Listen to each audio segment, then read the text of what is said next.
Welcome back to Dongeng Horor. Kalau kalian belum subscribe ke channel ini, jangan lupa klik tombol subscribe-nya di bawah, terutama untuk kalian yang mengikuti nih berita-berita viral yang berhubungan dengan misteri maupun horor. Penonton setia, kalau mau kembaran link merch sudah ada di bawah. Kalian sempat lihat enggak sih? Walaupun banyak banget nih dari kalian yang nge-tag-in aku, baru-baru ini ada sebuah video viral yang menunjukkan beberapa orang memasuki sebuah rumah yang sudah lama tidak memiliki aktivitas di dalamnya. Jadi, kelihatannya kayak rumah yang sudah dikosongkan lama gitu. Ketika beberapa warga masuk, mereka menemukan ada boneka yang terkapar di atas sebuah kasur di rumah itu. Enggak lama, para warga ini mulai ribut karena mereka tidak lagi yakin bahwa boneka tersebut hanyalah boneka, karena walaupun kondisi dari boneka tersebut terlihat seperti sisa-sisa barang lama yang sudah berdebu, ukurannya besar, dan juga fitur-fiturnya menyerupai manusia dewasa. Jika memang boneka tersebut ternyata adalah jasad, ini menambahkan satu dari kasus-kasus ditemukannya jasad di tempat-tempat tidak terduga atau terbengkalai di Indonesia. Langsung saja kita bahas bareng-bareng. So, without any further ado, stop senyum-senyum, things are about to go down. Di Kecamatan Caringin, Bogor, tepatnya pada 29 Januari 2025 kemarin, sekitar jam 14.30 atau jam setengah 3 sore, ada dua pria, AR dan SA, yang mendatangi Desa Ciherang Pondok, Kecamatan Caringin, Bogor, karena mereka hendak melihat sebuah rumah yang berpotensi untuk mereka beli. Jadi AR yang pengen beli rumah dan SA itu semacam agen atau broker dari penjualan rumah tersebut. Datanglah mereka berdua ke sebuah rumah untuk melihat-lihat kondisi rumahnya kayak apa, apakah masih bagus atau tidak, masih layak atau tidak, ada potensi enggak nih untuk dibangun dan digunakan kembali. Ketika sampai di lokasi, AR sama SA melihat memang nih, rumahnya tuh sudah rumah tua gitu, rumah yang sudah lama dibangun. Mereka juga mencium kok ada nih bau-bau kurang sedap, kurang enak gitu. Nah, ketika mereka masuk ke dalam rumah, mereka menemukan ada satu situasi yang sangat janggal, guys.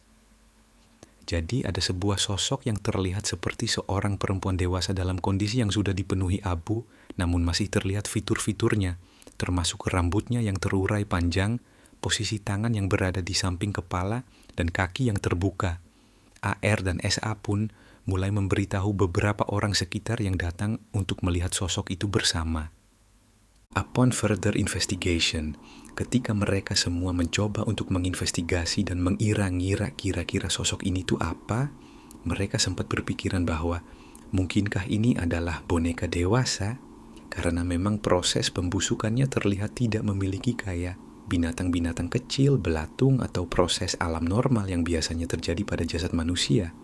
Dari beberapa video yang tersebar, terlihat ada beberapa warga tuh yang mencoba menganalisa dan mengatakan bahwa sosok itu adalah jasad seorang perempuan dewasa. AR dan SA yang syok pun akhirnya menghubungi pemilik rumah yang berinisial JA tentang penemuan jenazah tersebut, dan JA mengaku bahwa dia sama syoknya, dia sama sekali tidak mengetahui adanya jenazah tersebut, dan baru inilah dia tahu setelah mendapatkan kabar dari AR dan SA. Akhirnya salah satu warga sekitar menghubungi Polsek Caringin, dan setelah mendapatkan laporan, Polsek Caringin datang dan melakukan olah TKP, tempat kejadian perkara. Nah, dalam proses identifikasi awal nih, ketika mereka melakukan proses identifikasi awal, tidak ditemukan identitas sama sekali dari jasad yang ditemukan itu, guys. Dan karena kondisinya wajah korban itu juga sudah sama sekali tidak terlihat, itu membuat jasadnya jadi sulit banget untuk dikenali. Bahkan ketua RT sama ketua RW itu mengonfirmasi bahwa semua warga yang sudah melihat video-video viral itu sama sekali nggak kenal siapapun yang mirip sama jasad yang ditemukan. Walaupun ada nih seorang saksi, dia tuh tukang parkir minimarket yang memang lokasinya dekat dari rumah tempat kejadian, yang bilang bahwa 1 bulan terakhir nih, dia tuh sering beberapa kali melihat ada seorang perempuan yang dia duga memiliki gangguan jiwa berkeliaran di sekitar rumah kosong tersebut. Kenapa dia pikir bahwa perempuan ini memiliki gangguan jiwa adalah karena si perempuan ini sering kayak ketawa-ketawa sendiri, ngomong sendiri, tapi juga nggak bisa dipastikan bahwa perempuan yang dilihat itu adalah korban yang ditemukan. Selain itu, korban juga sudah dalam kondisi yang parah banget sampai beberapa warga yang melihat langsung itu berpikiran bahwa sang korban itu sempat disiram menggunakan air keras sampai jasadnya partially atau setengah hancur dan diberikan semacam kayak bubuk atau lem atau sesuatu lah agar jasadnya itu enggak dikerubung sama makhluk hidup, jadi enggak membusuk secara natural, lebih kayak kempes gitu guys. Selain itu sang pemilik rumah, JA, itu bilang bahwa memang pintu dari rumahnya itu rusak dan rumahnya sudah lama banget kosong. Bahkan JA terakhir kali mengecek rumah itu tuh sekitar 2 bulan yang lalu, jadi memungkinkan siapa saja untuk masuk ke dalamnya. Dan ya, berarti ada kemungkinan bahwa jasad tersebut sebenarnya sudah ada di dalam rumah itu untuk beberapa waktu lamanya. Polisi kemudian mengevakuasi jasad tersebut ke Rumah Sakit Polri Kramat Jati untuk dilakukan autopsi guna mengetahui penyebab kematiannya. Dan sampai saat ini polisi masih terus menyelidiki kasus ini, termasuk mencari identitas korban dan mencari tahu apa yang sebenarnya terjadi sama korban. Kita bisa pantau bareng-bareng karena sangat aneh ya. Aku pikir rumah ini sudah kosong selama bertahun-tahun gitu. Tapi kalau misalkan ternyata terakhir dicek saja baru 2 bulan sebelumnya, apa yang sebenarnya terjadi pada jasad? Apakah memang kematiannya natural? Atau mungkinkah hidupnya diakhiri seseorang lalu diberikan apa sampai jasadnya membusuk sedemikian rupa? Sangat-sangat janggal, apalagi within the span of 2 months ya. Antara 2 bulan gitu. Bagaimana menurut kalian? Aku tahu banyak banget dari industri yang berbeda-beda. Ada yang tahu nggak? Coba komen di bawah. Ada beberapa kasus lainnya guys yang pernah terjadi di Indonesia di mana jasad ditemukan juga di tempat-tempat yang tidak terduga, seperti jasad RM di Pasir Jambu, Bandung.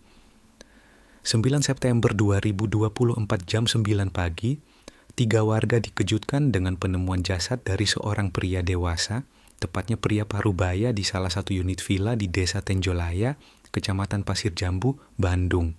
Penemuan ini bermula ketika ada seorang warga nih, inisialnya A, umur 32 tahun, yang menyadari bahwa RM yang sehari-harinya bekerja sebagai penjaga villa, umur 52 tahun, kok sudah nggak kelihatan nih lama, sekitar 10 harian. Padahal biasanya A ini selalu ketemu sama RM setiap dia keluar villa dan mereka biasanya duduk dan ngobrol bareng. Nggak cuman A, ada 2 warga lainnya, dokter sama teteh, yang juga curiga karena rumah makan nih sudah lama nggak kelihatan. Akhirnya mereka bertiga memutuskan untuk mengecek nih kondisinya RM di dalam villa tempatnya bekerja. Setibanya mereka di villa, ternyata pintu villanya nggak kekunci, dan begitu mereka buka, langsung tuh guys mereka mencium ada aroma yang sangat-sangat tajam datangnya dari sebuah sofa, dari sebuah kursi gitu. Ketika mereka melihat ke arah situ, ternyata tubuhnya RM itu sudah dalam posisi terlentang dan sudah dalam pembusukan. Saya lapor ke Pak RT gitu kan. Nah, saya juga nggak berani masuk, DR juga sama nggak berani masuk. RT datang juga ke Pak Kadus gitu kan. Nah, setelah ada Pak Kadus, ya situlah jadi kelihat gitu, bau busuk. Iya, pas dibuka pintu, ya busuk. Cuma di sini sendirian, dia sendirian di sini. Sudah lama di sini? Lama. Saya mendapat laporan dari Pak Kadus ya, katanya, bahwa ada penemuan di rumah villa ini. Nah, saya kaget di rumah mana. Nah, saya tanya lokasinya. Kata Pak Dedi mendapat laporan dari Pak Agus yang jualan bubur. Biasanya orang ini suka ada tiap hari main. 1 mingguan tidak keluar, dia curiga. Nah, dia langsung ke Pak RT. Pak RT langsung ke Pak Kadus, langsunglah ke sini. Tapi mereka tidak mau masuk, hanya Pak Kadus yang berani masuk. Ternyata setelah dilihat dari jendela kaca sudah kelihatan hitam. Pas dibuka ternyata sudah jadi jasad. Akhirnya mereka langsung melaporkan kejadian tersebut kepada pihak kepolisian. Lalu Kepolisian Pasir Jambu, AKP Suminta, menjelaskan bahwa pihaknya langsung menuju lokasi dan melakukan olah TKP. Berdasarkan pemeriksaan tim Inafis, nggak ditemukan adanya luka dari senjata tajam atau luka akibat benda tumpul. Polisi juga tidak menemukan adanya tanda-tanda kekerasan atau penganiayaan, dan pihak keluarga korban juga menolak dilakukannya autopsi. Akhirnya semua pihak meyakini bahwa RM itu meninggal dunia akibat penyakit yang dideritanya. Bahkan adik kandungnya, U, mengatakan bahwa dia terakhir ketemu kakaknya itu beberapa bulan sebelumnya, dan pada saat itu kakaknya sudah mengalami penyakit batuk kronis. Tapi ada keluhan sakit sebelumnya atau gimana? Kayaknya ada kata Pak Kadus ada obat-obatan itu yang saya tahu. Saya enggak pernah tanya-tanya. Jadi RM disimpulkan meninggal secara wajar diduga karena kondisi kesehatannya. Ada juga guys kasusnya IGH di Pelalawan, Riau. Ini terjadi pada hari Sabtu tanggal 5 November tahun 2022. Sekitar jam 3 sore, warga Pangkalan Kerinci, Kabupaten Pelalawan, Riau digemparkan dengan penemuan sesosok jasad tanpa identitas yang ditemukan sudah dalam kondisi yang cukup mengenaskan.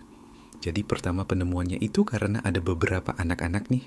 Kelompok anak-anak yang mencium ada bau tajam yang sangat-sangat menyengat ketika mereka lagi mancing di sebuah parit di dekat Jalan Pemda, Gang Wajib Senyum, Pangkalan Kerinci. Nah, ketika ditelusuri nih kok baunya bau tajam ini tuh datangnya dari mana gitu. Ternyata bau tersebut berasal dari sebuah kain yang terikat dengan posisi yang menyerupai tubuh manusia. Ketika menemukan sumber dari bau tersebut, akhirnya anak-anak ini mencari orang dewasa. Orang-orang tua memberitahukan pada warga sekitar bahwa mereka tadi mencium bau nggak enak. Ditelusuri terus ternyata datangnya dari kayak buntelan kain yang besar. Warga pun akhirnya melaporkannya ke pihak kepolisian. Warga dan polisi yang datang bersama-sama melakukan pemeriksaan, akhirnya membuka objek tersebut yang dilaporkan sama anak-anak, dan ternyata benar saja, buntelan kain tersebut adalah tubuh manusia yang telah membusuk.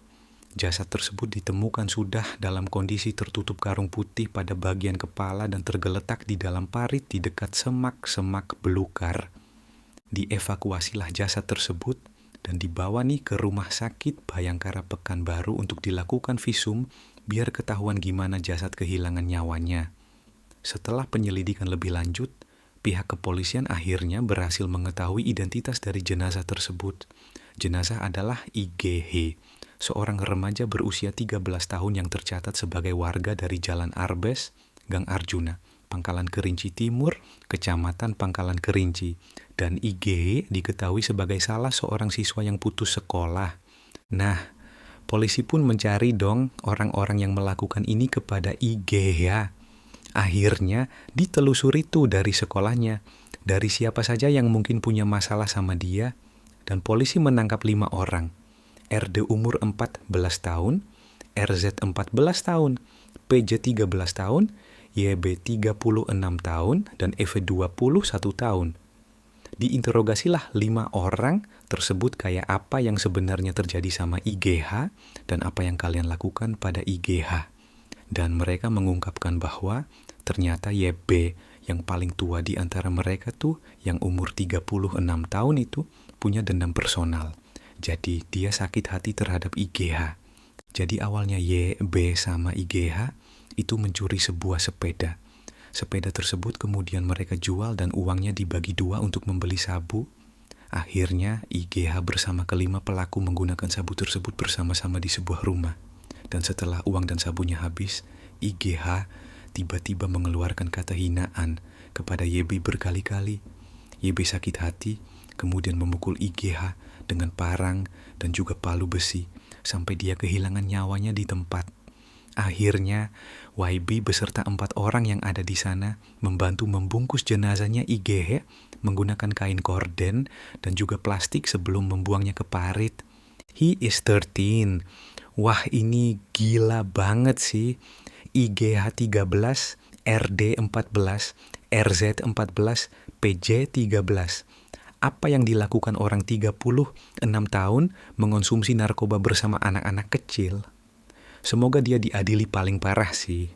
Selain hukuman mengakhiri hidup seseorang, menutupinya menggunakan obat-obatan terlarang dengan anak-anak di bawah umur dan menghasut anak-anak di bawah umur untuk menutupi kejahatannya. Semoga pasalnya berlapis-lapis. It's crazy. It's 36 man. Umur 36. Bukannya dia jaga anak-anak kecil ini, malah menyesatkan.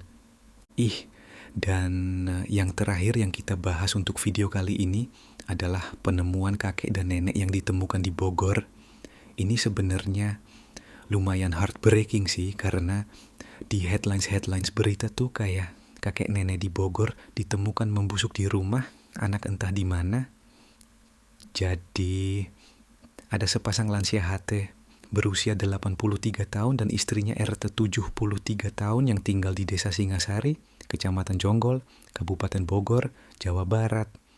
Suatu Selasa di bulan Juli tahun 2024, pihak kepolisian itu mendapatkan laporan dari warga sekitar yang bilang bahwa para tetangga itu sudah lama nih, beberapa hari terakhir, enggak melihat Hz, T sama RT, keluar dari rumah. Kemudian ada beberapa warga yang mencium adanya bau yang menusuk dari dalam rumah mereka. Warga sempat menghubungi ketua RT untuk mendatangi rumah tersebut bareng-bareng, dan ternyata rumahnya terkunci dari dalam. Akhirnya, warga mendobrak pintu rumah mereka, dan ketika pintu dibuka, HT sama RT itu ditemukan sudah dalam keadaan meninggal dunia dengan kondisi terbaring membusuk. Dan di dalam rumahnya benar-benar cuma mereka berdua, enggak ada orang lain. Polsek Jonggol akhirnya mengevakuasi jenazah-jenazah mereka dan melakukan olah TKP. Ditemukan bahwa ternyata mereka meninggal akibat sakit keras. Katanya pihak kepolisian yang satu sakitnya stroke sudah lumpuh, dan yang satu lagi bapak-bapak sudah 80 tahunan. Jadi makanya waktu itu dari jemaat gereja GPIB juga rutin mengantarkan makanan kepada opa dan oma. Almarhum Oma Rita ini kan kondisinya memang sudah tidak bisa bergerak ya, tanpa bantuan orang lain. Sedangkan opa karena kondisinya juga yang sudah lansia ya, 83 tahun, jalannya juga sudah tertati-tati. Jadi kita yang proaktif sih sebenarnya untuk menjenguk beliau, melihat kondisi beliau.